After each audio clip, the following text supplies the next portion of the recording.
Worst case scenario to end the regular season has officially come to fruition, Miami Dolphins fans.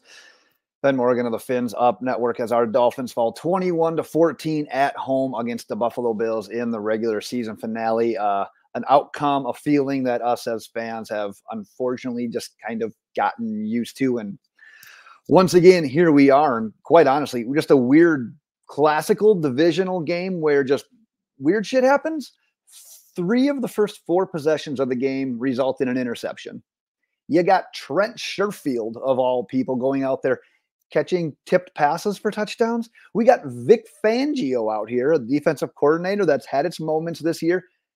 He's out there rushing 3 and dropping 8 guys into the end zone, basically allowing a free first down, letting the Bills get out of bounds right before half, just to have Josh Allen throw short of the goal line, allow Eli Apple and Jerome Baker to make a touchdown-saving tackle at the goal line as the clock expires before half. This game was strange. It had a playoff feel to it. We definitely had our chances, but once again, Josh Allen, the Buffalo Bills prevail. And now we're traveling to Kansas City. We're subscribing to Peacock, and the Buffalo Bills grab the division and the 2 seed. Quite honestly, where I saw the momentum change in this game was that punt return touchdown. Overall, in general, the third quarter of this game, absolutely wild. We killed 2 Buffalo Bills drives with sacks. The first one is a 3rd and 5. It's midfield. We blitz. Melvin Ingram finishes. We force a punt. The second drive killing sack, Bills are on R21, so they're in position to score, and we are up 7 at this point in time. Christian Wilkins gets the trifecta. It's the sack, it's the forced fumble, it's the fumble recovery. All things sound good, right? Here's the issue. We did absolutely nothing offensively. We ran a total of 4 plays in the third quarter. So now, like I said, we've got the ball. Thanks a lot to Christian Wilkins on that play. He had a nice game tonight. Fourth quarter has just begun. We start the drive. We start this drive with a false start penalty.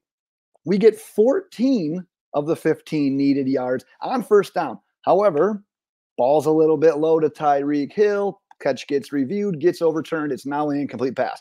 So now we got 2nd and 15. We get an illegal blindside block on Alec Ingold. We're now at 2nd and 30. You don't have a lot in the playbook for these scenarios. Jeff Wilson runs for 6. We hit Durham Smythe for 10 on 3rd and 24. We're forced to punt. And quite honestly, Jake Bailey hits a beauty. Hits an absolute beauty. The ball is caught by Deontay Hardy at the 4-yard line.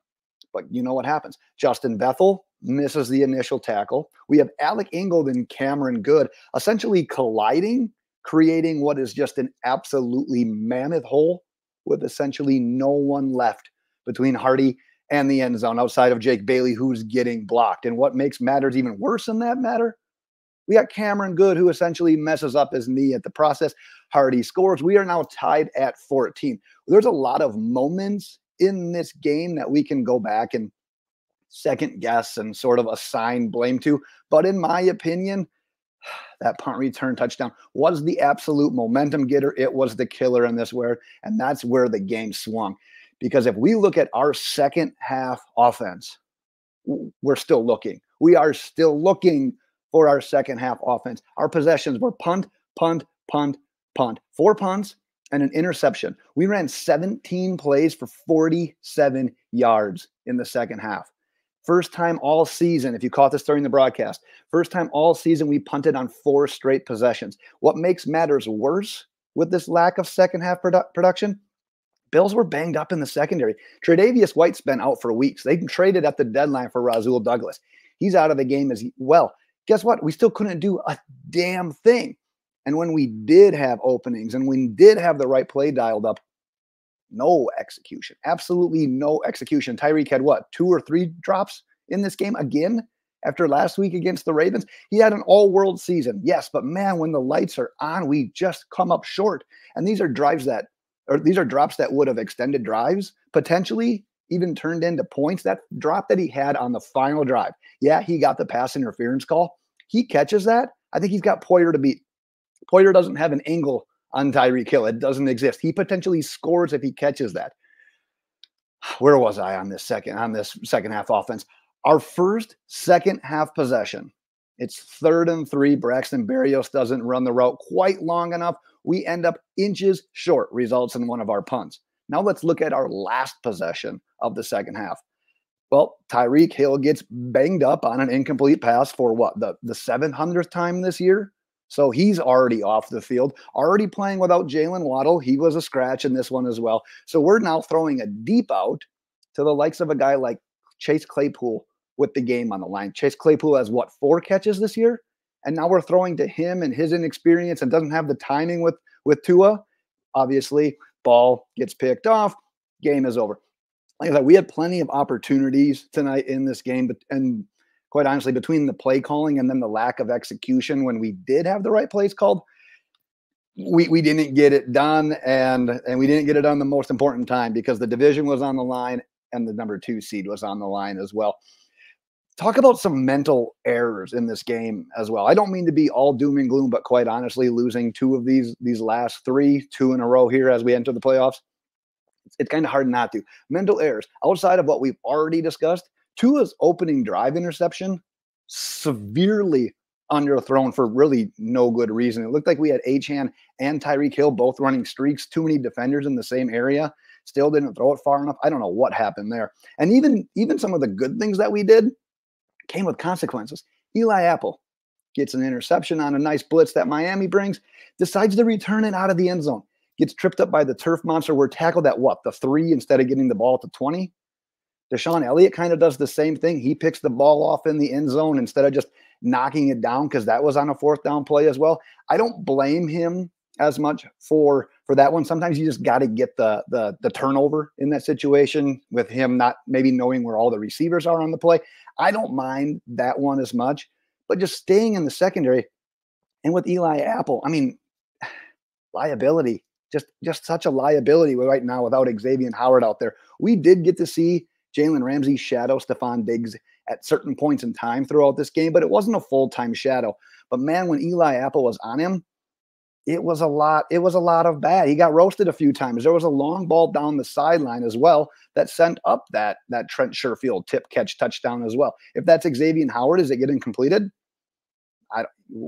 You can go back and second guess it, but at the end of the day, it was Eli Apple in coverage on there. What else goes wrong? The injury bug continues to hit this team.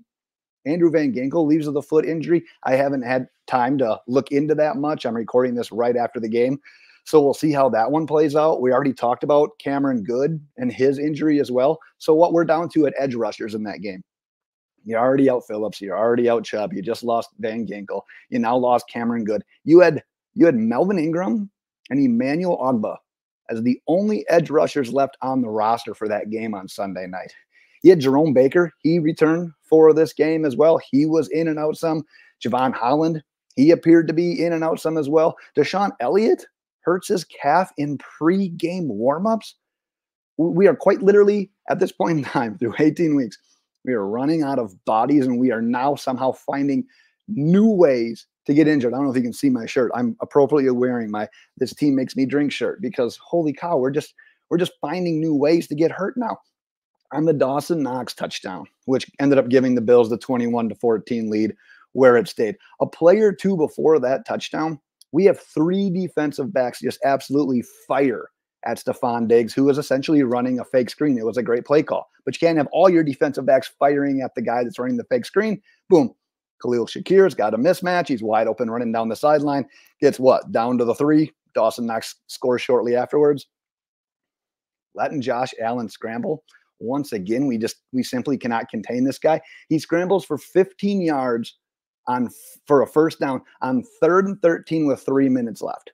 So yeah, we did get the ball back because we stopped their version of the brotherly shove later in the drive. But guess what? It killed more clock and it cost us another timeout in the process. So yeah, the miscues, the overall lack of execution when it mattered the most absolutely came back to haunt this team. And guess what? We find ourselves in a less than ideal situation right now because you'll see it right there. The playoff game. We're Saturday. We're 8 p.m. We're in Kansas City. And like I said, you got to subscribe to Peacock now as well. Temperatures are expected to be in the single digits. They're anticipating snowfall days leading up to the game. Let's just say it's not the most ideal conditions, considering 2 weeks ago we were battling for the number 1 overall seed. So yeah, like I said, didn't want to be all doom and gloom, but unfortunately, this was kind of worst case scenario for being able to, yeah, we made the playoffs, but what could have been and what actually transpired is not what we wanted to see from this team. It's going to be an uphill battle, Dolphins fans. I do want to hear from you as well, though. Your thoughts, your top takeaways. I already kind of probably know how you're feeling, but go ahead, drop those in the comments. Curious to hear anyways. That is what I've got. We will be back this upcoming week here, obviously previewing the playoff game against the Kansas City Chiefs. I'm going to cut it right there. Maybe have a nightcap, try to get some sleep here, but embrace it, Dolphins fans. At least we made the playoffs, but hey, we just got to eat this one. We just got to eat this one, Dolphins fans. I'm calling it a day. Fins up.